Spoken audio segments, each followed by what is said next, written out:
Welcome to the Red and Bold Show. It is great to have you with us as we talk 49ers football. I am your host, Marc Adams, joined by my co-host, Anthony Robertson.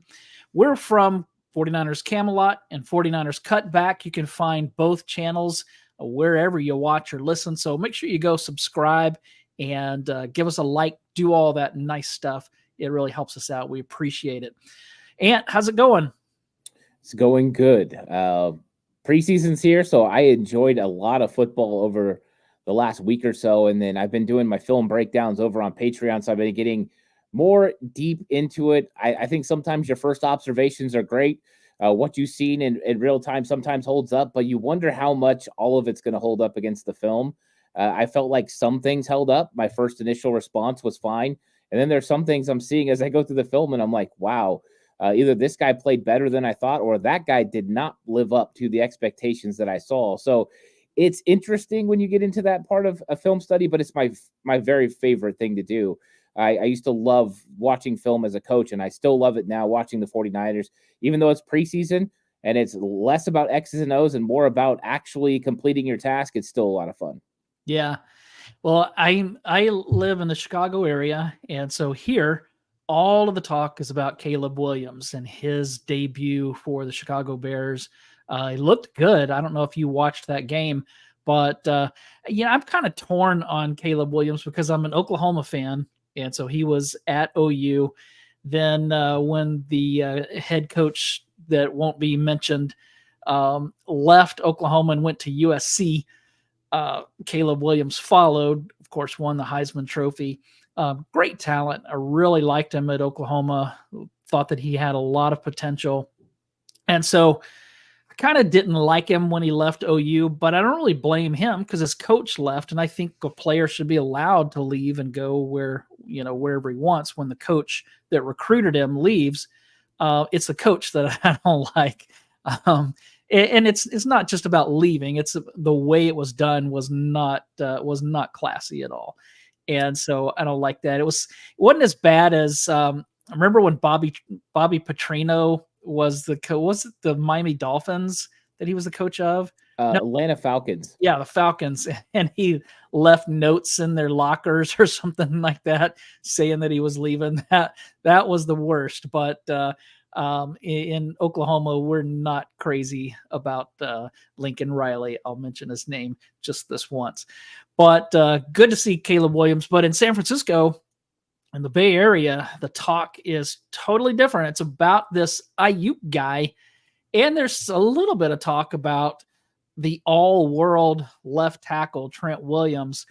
Nothing really new other than Ayuk was at practice today, which might be a good indication that something is happening, especially since last night Jerry Rice kind of hinted that something may be happening. Now, I don't know if he's just being optimistic or if he actually knew something, but do you like Ayuk being at practice, catching passes from trainers, talking to his teammates, talking to John Lynch, or do you think it's more of a distraction?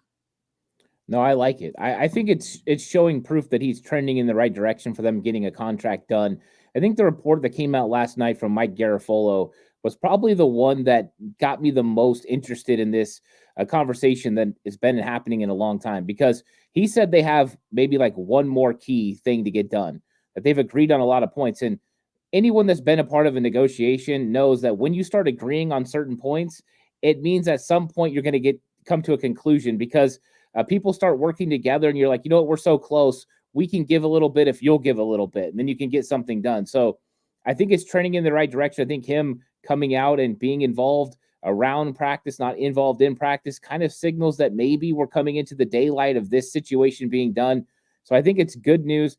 I don't think they're distracted by it. Last year, Nick Bosa just never even showed up. And so I think they're kind of used to this right now. And I think it's going to be okay. I think Ayuk's eventually going to get something done with the 49ers, and I'm actually optimistic again that this thing's going to get done. And once Ayuk gets worked out, whether it's traded or a new contract or whatever, I think they'll turn their attention quickly to Trent Williams if they haven't already. And I think that we'll see him. My prediction would be that we'll see Trent Williams after that last preseason game that week off that they have. I think that something will happen that week. I hope that it's not the week of week one like Bosa did, just because with an edge rusher like Bosa, you can send him out there and just say go. Where with Trent Williams, there needs to be a little bit more cohesion between him and the guy next to him. Now, the good news is this offensive line worked together a lot the last couple of years, so it shouldn't take long for them to get right back into it. Yeah, I think that August 23rd, that last preseason game against the Raiders, that's going to signal the start of Trent Williams getting a deal done and getting to the 49ers. I wouldn't even be surprised if it gets announced during that game that they've reached an agreement, because that'll set the moment for when they're getting ready for the regular season. So I think you're on the right track. You have it right. That's when the conversations go to a full tilt and they get this thing done. They get him in there where he can get acclimated to playing football with the 49ers again, get a little bit of cohesiveness with Aaron Banks, and just get back to 49ers football. But it's not going to take a lot for Trent Williams. The truth is he probably didn't want to come to training camp anyways. He's a veteran and a longtime veteran who's missing more practices now than he's ever. It's just the way it's trending. So I do think this is going to come to a conclusion. I thought that was what was interesting about the reports that came out yesterday. It was like, actually, there's been no movement on any of the conversations with Trent Williams, but we're completely confident it's going to happen. I think everyone's got a sense that at some point this deal gets done. And I think the Ayuk deal might actually kick that one into high gear once the Ayuk deal comes to a final agreement and they get that done. Yeah, I agree. Let me catch up on some people here in the chat. Rick says, "Good afternoon, gentlemen. To me and Brandon, being there, not practicing, it doesn't mean anything, which is got to wait, see what happens." And then he said something else here. Yeah, I lost it. David said, "John Chapman hates OU." I love this show, guys. Yeah, that's because he's a Texas fan, and Texas and Oklahoma are bitter rivals. I hate the Texas Longhorns, like Dallas Cowboys, Seattle Seahawks, almost, not quite, but pretty close. I do not like that school. I respect them, but don't like them. Steve-O asks, "Are you guys in California?" Ant is in California. I am not. I am in the Chicago area. Let's see who else is in here. Josh said if Brandon Ayuk wasn't there, it would be a bigger issue. David said, "Ant would like your thoughts on backup quarterback. Any chance Dobbs gets some short yardage quarterback sneak looks to keep Brock clean?" Yeah, the second half, I'm not sure. I think that was something that people like to talk about even last year, using Sam Darnold because he's got the big frame and big body to be able to push forward and get some quarterback sneak yardage. But yet Kyle Shanahan always went with Brock Purdy. And really, even though Brock Purdy's pretty slight in size and weight, he does a pretty good job with quarterback sneaks. He's not Jimmy Garoppolo. He's not Tom Brady, that's for sure. But he does a really good job sneaking in there, finding the correct little crease and getting the first downs. As far as Dobbs and this quarterback battle goes, I think this thing is right where it should be. These guys are neck and neck. Brandon Allen put together a good performance in the game. Rewatching the film, I thought it was still good. Were there mistakes here and there where he missed an open receiver, where a blitz came? Yes. There's stuff like that. So you're going to have to get things that go the way that you want. But I think that with Josh Dobbs, you saw the athleticism on display. You saw a player that was really getting it done at a high level. And so I think we're going to see what happens. Next week, it'll be Dobbs getting quarterback 2 reps, and Allen will be quarterback 3. And I think they're just going to keep going back and forth until we get a legitimate winner. But I think Dobbs has got a chance to catch Brandon Allen. Did Shanahan say that Dobbs was starting this week? I don't think he's going to start. In fact, I think Brock Purdy's going to start this week. I look for Brock Purdy to get 1 or 2 series, and then for Josh Dobbs to come in after that. Okay. Did he say that, or is that just your... It's just my belief. Yeah, completely my own belief. Kyle Shanahan has said nothing of the sort, so I don't want anyone to think that it's anything other than my own opinion. Yeah, because I think that would be my expectation as well. But I think that if Brandon Allen is in there first, I think we might have our answer on the backup quarterback situation. But I liked what Brandon Allen did. Thought that he did some good things. Josh Dobbs, I wasn't crazy about what he did as a passer, but when he used his legs, he was better.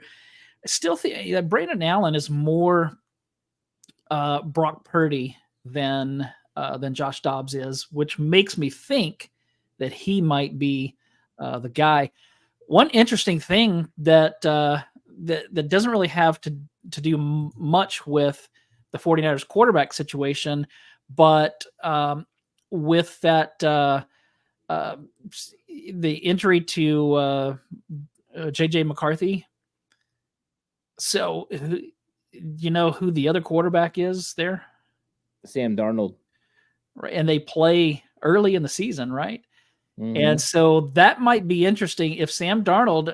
I mean, maybe he won't win that job, but kind of hard to think that he won't.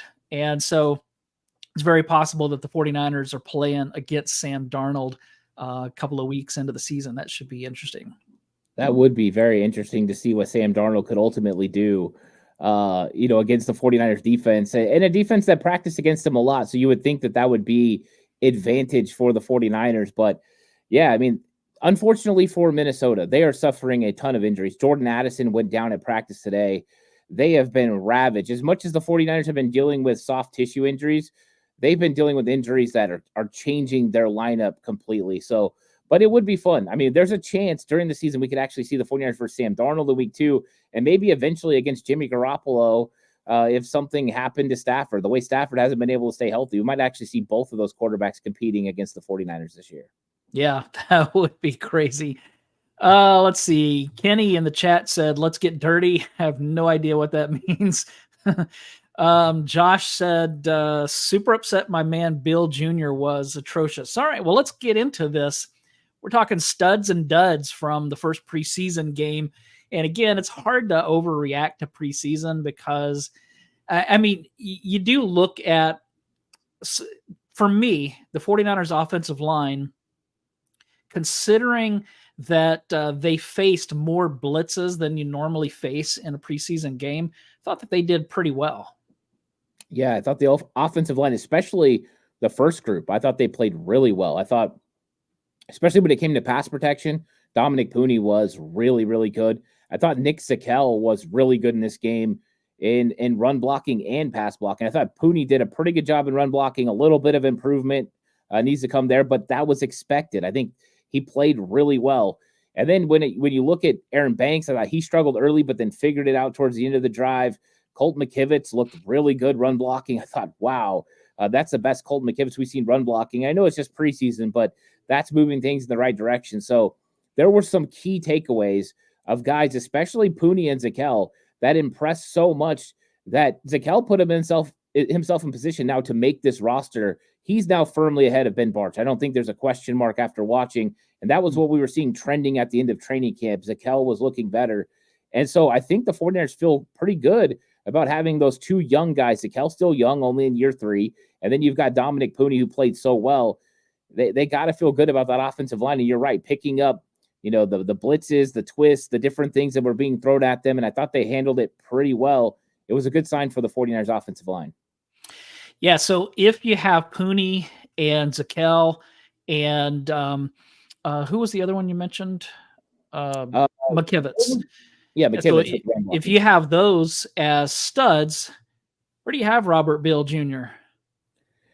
I think Robert Beal Jr. didn't have a good game. I think that maybe it looked worse. When I watched it the first time, when I watched it live, I thought it was a lot worse than when I watched it on film. But there's a lot of things that he's not doing great. And I think one of the main factors that's concerning me about Robert Beal is he's not getting home. I mean, one of the things that we talked about when he came out of college was the speed, right? They put the metric, the GTFO, the get off the ball, get there, make a play. I don't think we're seeing that. I would see it just every once in a while at training camp. And I think in the preseason game, we didn't see it really at all. There's one play where he almost got home. And I was like, okay, there's something. But when it comes to run defense and setting the edge, it wasn't great. He put on 18 pounds so that way he could be able to set the edge. I didn't think that was really good. And some of the technique, not just from him, but from Alex Barrett, I thought was not good in setting the edge and stopping the run. So, yeah, Robert Beal Jr. made me think we might need to address defensive end with a veteran And that's not what you want. You want to be able to have these young guys step in and be able to contribute to your football team. I'm not sure Robert Beal Jr. is going to be able to consistently help this team unless he gets drastically better over the next couple weeks, which is possible. Maybe more reps is good for him. Maybe they can address some situations and some issues he had in technique and get it figured out. But I think my biggest concern is I don't see the GTFO that I saw in college. I don't see that explosive athlete, and that concerns me. Do you think any of it is just still a lack of understanding of the defense, or is that just way too simple? Yeah, I don't think it should be. I mean, when you're on a 3rd and long and your whole deal is getting off the ball and pinning your ears back and getting after the quarterback, and you're not able to beat a backup defense or a backup offensive tackle around the corner, that concerns me. And I think that I was expecting a little bit more from him. I was expecting him to be able to win with speed, and that speed to dictate that he would eventually have inside moves that he'd be able to use. Work those guys up the field as they jump out to worry about his speed, work with an inside technique move. I haven't seen that. And so I just don't see the improvement that I was expecting for Robert Beal in year 2. I'm hopeful that Chris Kasarik and Ronald Blair can figure this thing out. But right now, I just don't see a caliber of player that the 49ers can feel comfortable rotating in. You put him in, and especially in early downs, he's going to get kicked out, and they're going to run underneath him. They were doing that pretty consistently. And then, of course, with everyone, the 49ers still struggle with wide receivers coming down and blocking them and kicking them in. It's been a real problem. Yeah. Let's get back to the chat here. Keys said, pay or trade. Don't need this drama. He's talking about Ayuk. Yeah, we're over it as well. Sean said, aloha, faithful. What's up, Sean? Thanks for being in here. Let's see. Steve-O said, I still have an extra ticket on the 18th. So anybody interested in that, hit up Steve-O. Let's get this. Sean asked, does Pooney have a shot at starting? I think right now you have to think he does for the mere fact that he's playing so well. And if you just go back to some recent times with the 49ers, Spencer Burford was once a rookie who got the opportunity to play during training camp and the preseason, and he was able to wrestle the job away from Daniel Brunskill. And we know that Spencer Burford now is still high on the 49ers list. And I think this is one of the areas that we're going to have to watch over the next 2 weeks.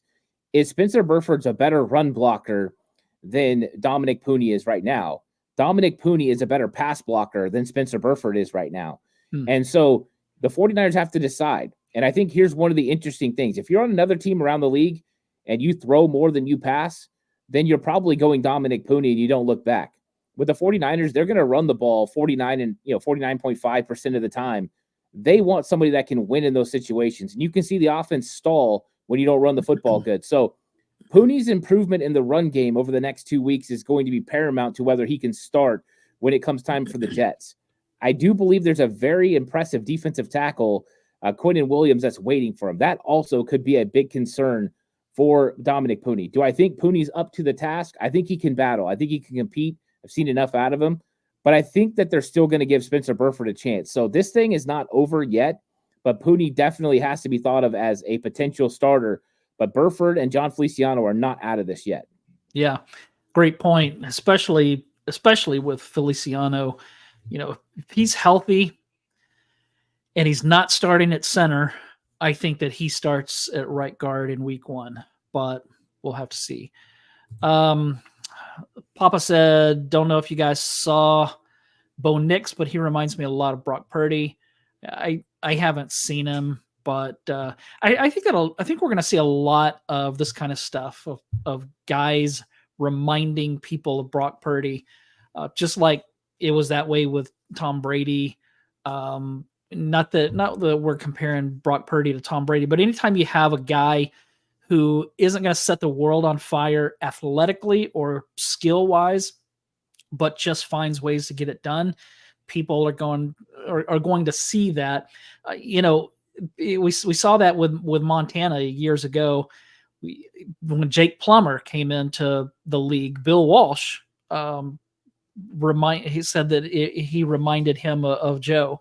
And in fact, Walsh tried to get the 49ers to draft Jake Plummer. They chose instead to draft Jim Druckenmiller, who I don't know what that guy's doing these days, but He's not.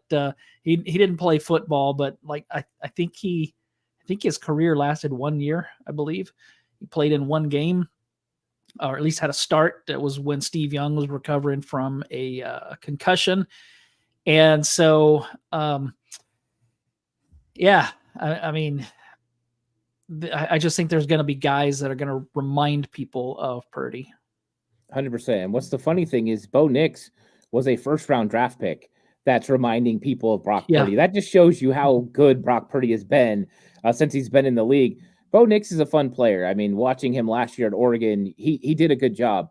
I think he's got some opportunities to be good in the NFL. I think it's going to be a learning process for him in that offense this year. But I hope they let him go out there and earn it, because I do think he could be a consistent player in this league. I don't know if he's going to be on Brock Purdy's level, but he has some traits that remind you of that. I just don't know if he reads defenses as quick as Brock Purdy, is able to get the ball out on time as good as Brock Purdy. And those are really Brock Purdy's main superpowers. But I'm curious to see how Bo Nix does this season. Kenny said Brandon Allen will die behind this line.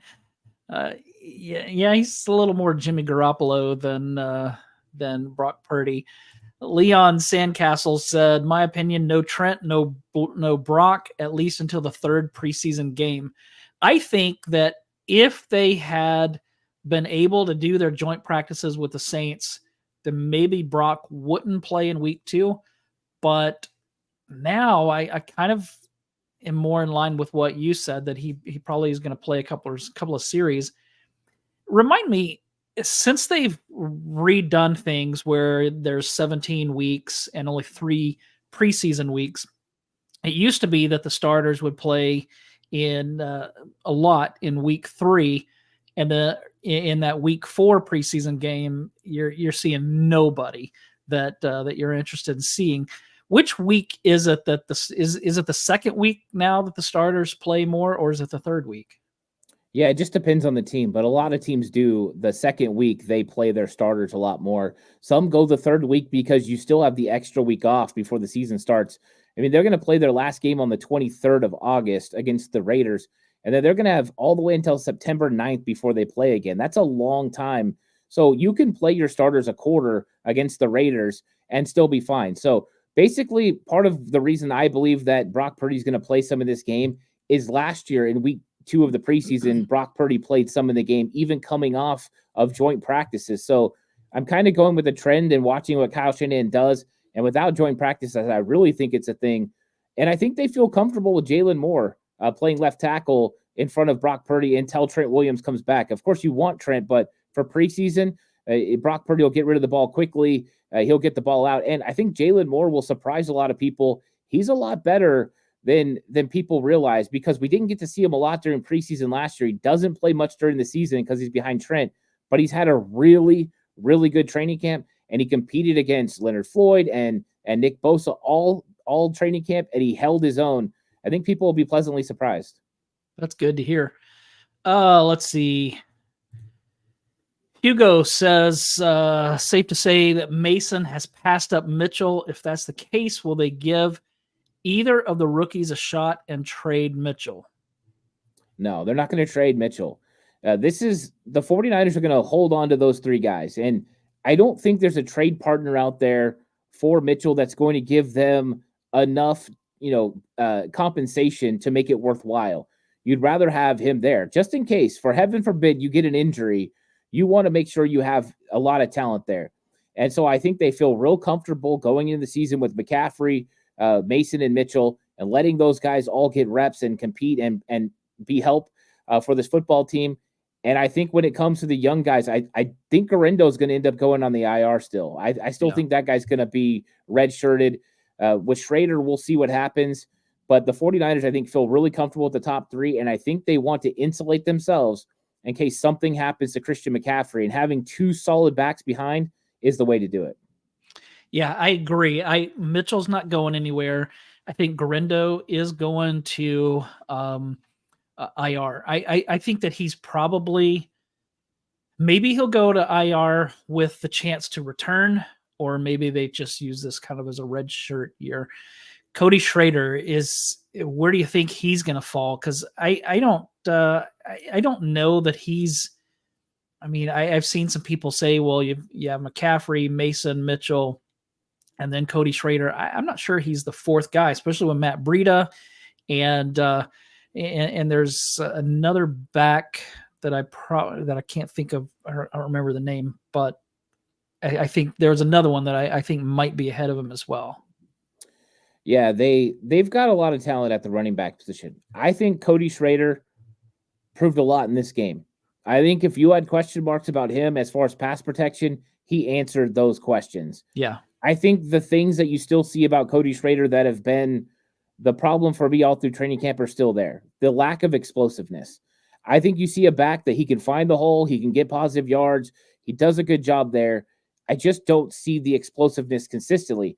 But he's so well-rounded. He does everything pretty good. And so he catches the ball in the backfield. He finds the holes. He gets positive yards. So I think Schrader has a shot to make this team. I really do.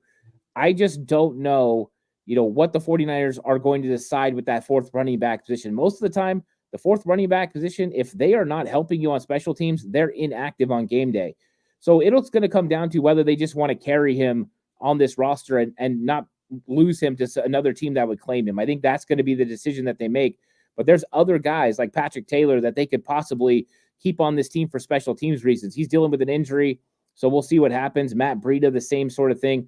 I don't think Breida had the best game, but mainly that's because of pass protection. He was getting trucked in pass protection. But when it came to run, he just didn't have any avenues to run the football. So I think he's got a shot. I don't want to count him out. And the things he did well are definitely things that Kyle Shanahan will feel comfortable with. Yeah, Patrick Taylor's who I was thinking of. Let's see. Josh wrote he's given a couple of studs here from the game. Rock Ya-Sin, great. Garvin played really well for a guy off the street. Yeah, both looked good. What did you see from each of those? Yeah, I thought Rock Ya-Sin was a absolute stud in this game. If you weren't already convinced that Rock Ya-Sin was going to make this football team, this one probably should have done it for you.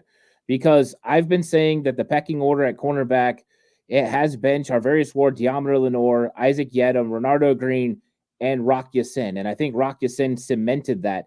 Darrell Luter Jr. is the only one that has a shot now to potentially come in and take a roster spot if the 49ers don't elect to keep 6 cornerbacks. But I think Ya-Sin's ability to go out there and match up one-on-one, the way he feels so comfortable playing in zone drops, he looks really good there. But also being a force defender and coming up and helping stop the run, he did fantastic. There wasn't bad plays from Rock Ya-Sin in this game. There were just really good, consistent play. And I think Rock Ya-Sin's somebody the 49ers really need on this roster. If something happens to an outside corner, you can feel comfortable with him stepping up and playing at a high level. 49ers got a really, really talented cornerback room. And so I'm excited about Rock Ya-Sin. Yeah.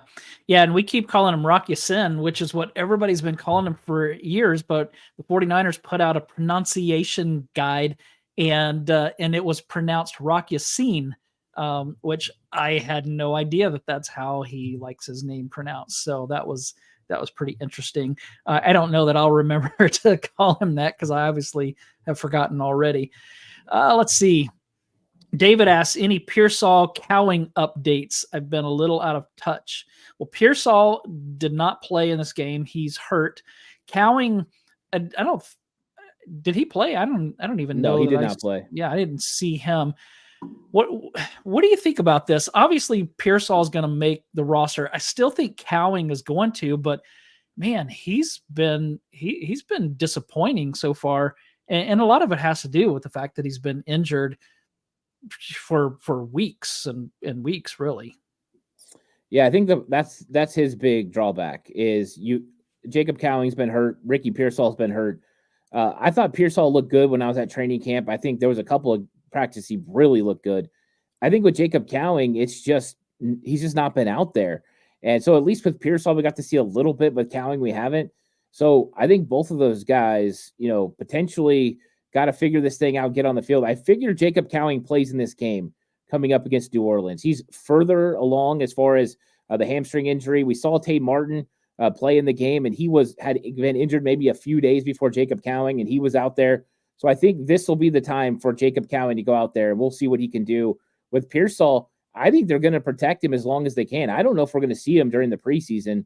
And so that means pretty much he might go out there cold turkey and get his first looks, week 1 Monday Night Football against the New York Jets. I think that's a real possibility. We all know he's going to make the roster. We all know he's going to be out there and be able to contribute. But I think it's unfortunate he's not going to get any reps during the preseason. I think it could have done a lot to help him figure out the speed of the game and get used to the all the extra things that you have to get used to. So that's unfortunate. But I think both players figure into the 49ers plans for this season somehow. But Cowling's going to be the one that has to prove it here pretty quick. If the 49ers have Brandon Ayuk this season, they have a little bit of flexibility with bringing Pearsall and Cowling along slowly if they need to, time to develop. If there's no Brandon Ayuk, it becomes a much more difficult situation as far as beyond Ayuk. What receiver do they have that's going to open up the passing game? I mean, they have Chris Conley who can fly, but he's older. He doesn't do quite what Ayuk does. He's not quite that weapon. But what are they going to do to open up the passing game, especially getting the ball down the field if there's no Ayuk? They're just going to scheme it up, the way that they used to. In 2019, they didn't really have a deep threat, and they were able to figure things out. I mean, I know Emmanuel Sanders got vertical sometimes, but he did it a lot with his veteran ability to find ways to get it done. They didn't have that screamer. So I think that they know how to do this thing. It'll run things more through George Kittle and Deebo Samuel, and they'll figure it out. The offense will just somewhat change a little bit.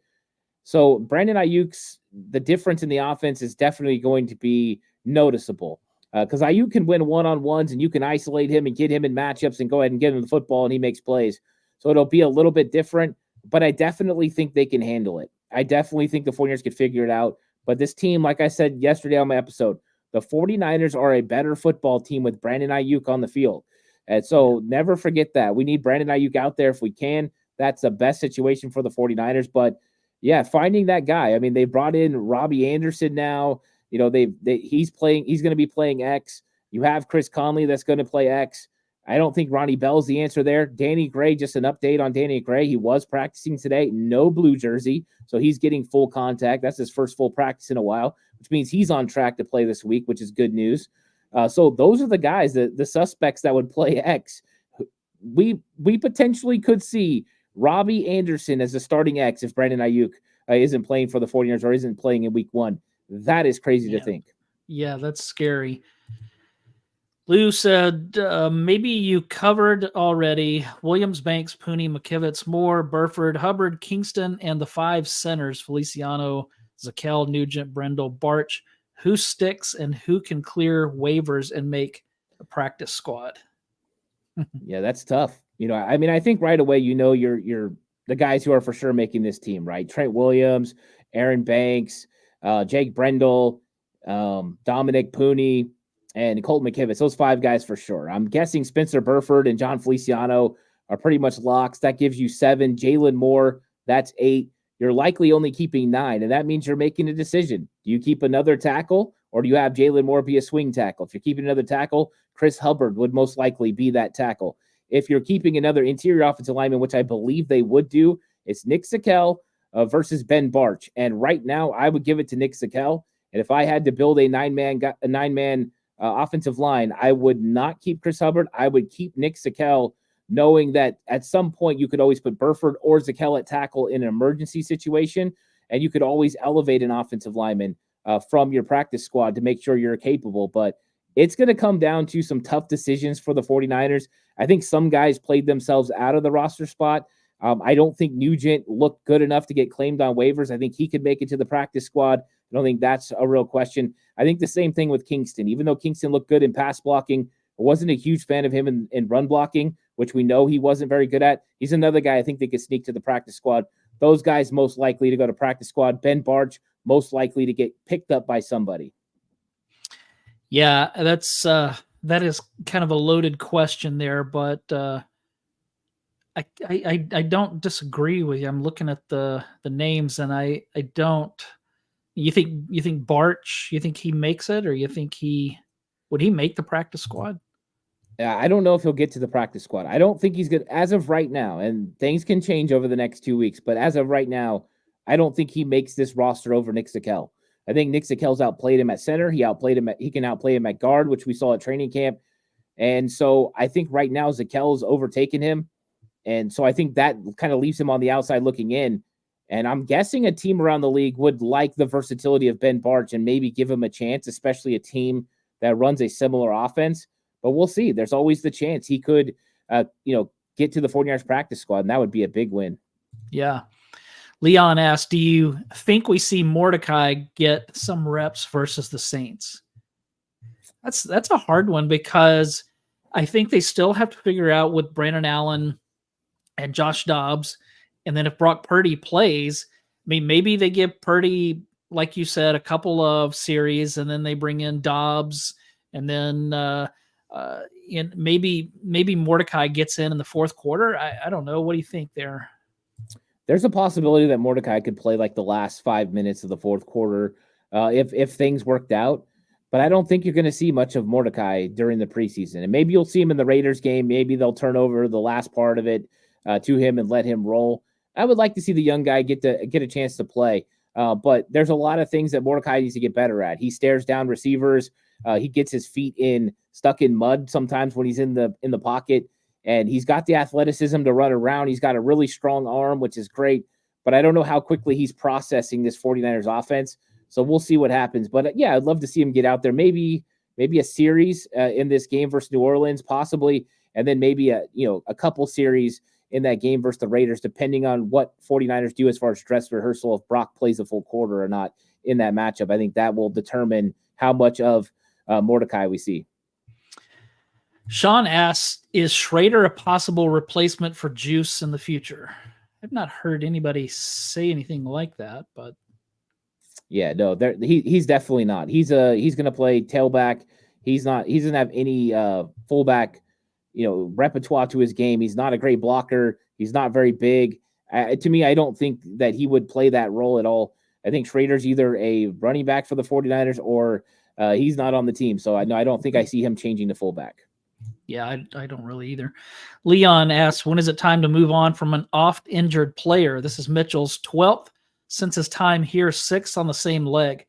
Well, I think that he's about to start his last season with the 49ers. I don't believe that they'll bring him back next season, but stranger things have happened. But I don't know if you have a different thought on that, but I think that the coaches probably share the same kind of frustration, and probably Elijah Mitchell does as well.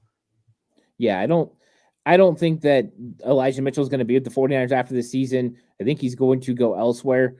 And this injury, I know a lot of people are putting stock in that he's hurt again, but this is a strained hamstring that's going to hold him out for a week. So it's a little bit different than the other things that he suffered before. And I know it's frustrating when you have guys who are injured, but just look at Eric Armstead. Eric Armstead was injured in his first 3 seasons in the league a lot. And then all of a sudden he got it figured out and he stayed healthy for a long time. So sometimes these guys figure it out. Unfortunately, there's also the cases where they never figure it out. But I think Elijah Mitchell, it doesn't really cost the 49ers any money being a 6th-round pick. So there's no real reason to get rid of him for that reason. And when he is on the field, he produces. And so I think the 49ers feel comfortable with what they're getting from Elijah Mitchell, and Kyle Shanahan absolutely loves him. So, yeah, I don't know when that moment is, but I'm guessing at the end of the season, the 49ers will let him walk. Lou asks, how can we afford to lose Luter given our free agent cornerbacks next year? I mean, you don't want to lose Darrell Luter Jr., but Darrell Luter Jr.'s got to prove that he's capable of playing. You also don't want to run the risk of 2024 of you thinking about 2025 and 2026 and having a guy out there that's not going to get it done for your football team. Rock Ya-Sin is outplaying him in every sense of the imagination. You have a young player, Renardo Green, that's outplaying him. So those guys are ahead of him. So it's on Darrell Luter Jr. I mean, that's the thing. It's on him to make a big-time move. And so I think right now we're expecting more from him. Early training camp receipts were good.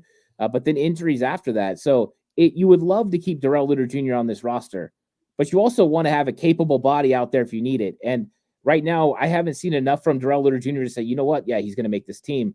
So I think the 49ers are going to have the decision to make there. But I would go with the veteran right now because the veterans outplaying him. Josh said Danny only had 2 practices since joining the 49ers. LOL. Is that Danny Gray? Is that who who he's talking about? Only 2 full practices? Is that real? No, I'm pretty sure he's being sarcastic because I know for a fact I've watched more than 2 full practices of Danny Gray, but that's what it feels like. I'll be honest, that's what it feels like sometimes. I know that it does feel like he's always hurt. David said, I think Shanahan loves Taylor in the slot. I think that Trent Taylor is going to make the team. I think that because of the punt return duties, and Matt Mayoko, when he was with us, that was his prediction that he would be the final one. And, really, I can't disagree with that because I just don't see who else they're going to put back there right now. I don't think that Trent Taylor is going to make this roster.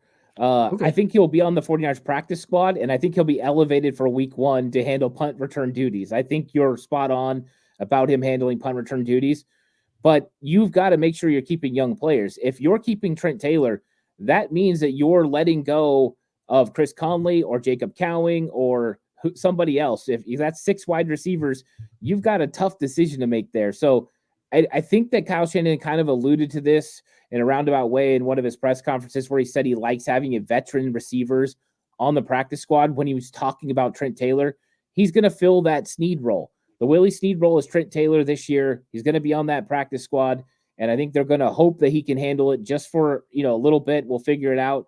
But they have to do something because they can't lose Cowing. They can't waive him, put him on any sort of waivers or anything like that. They got tough decisions to make.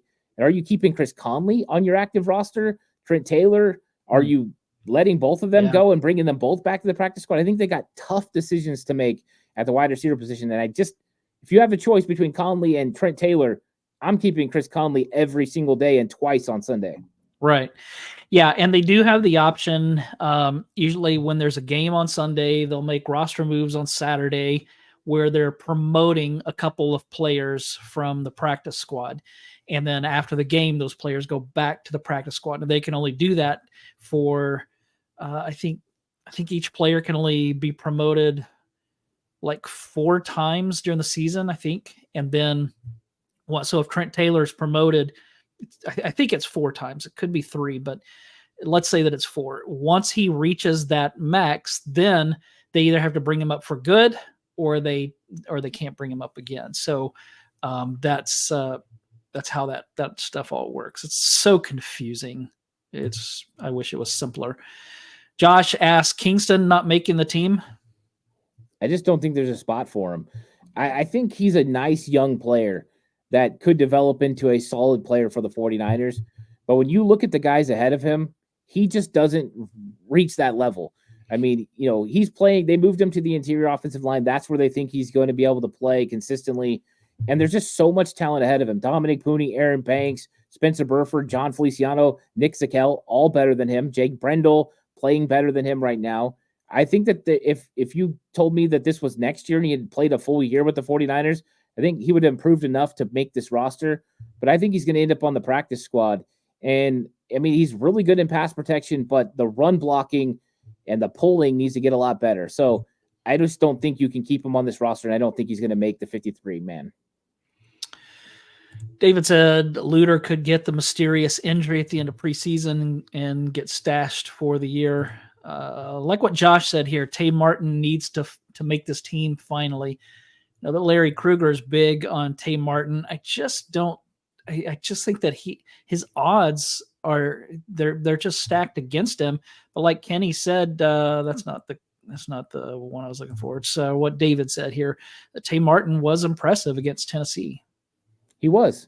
I think Tay Martin had the actual one of the best games as a wide receiver.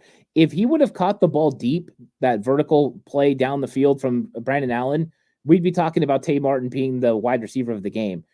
It wasn't that everything was perfect, but you saw enough from him to put him in the conversation. The best wide receiver on the field was Chris Conley. He did everything right. But I think when you looked at Tay Martin, you saw moments, and this was the first time he put himself in the conversation for making this roster as wide receiver 6. Do I think he ultimately does?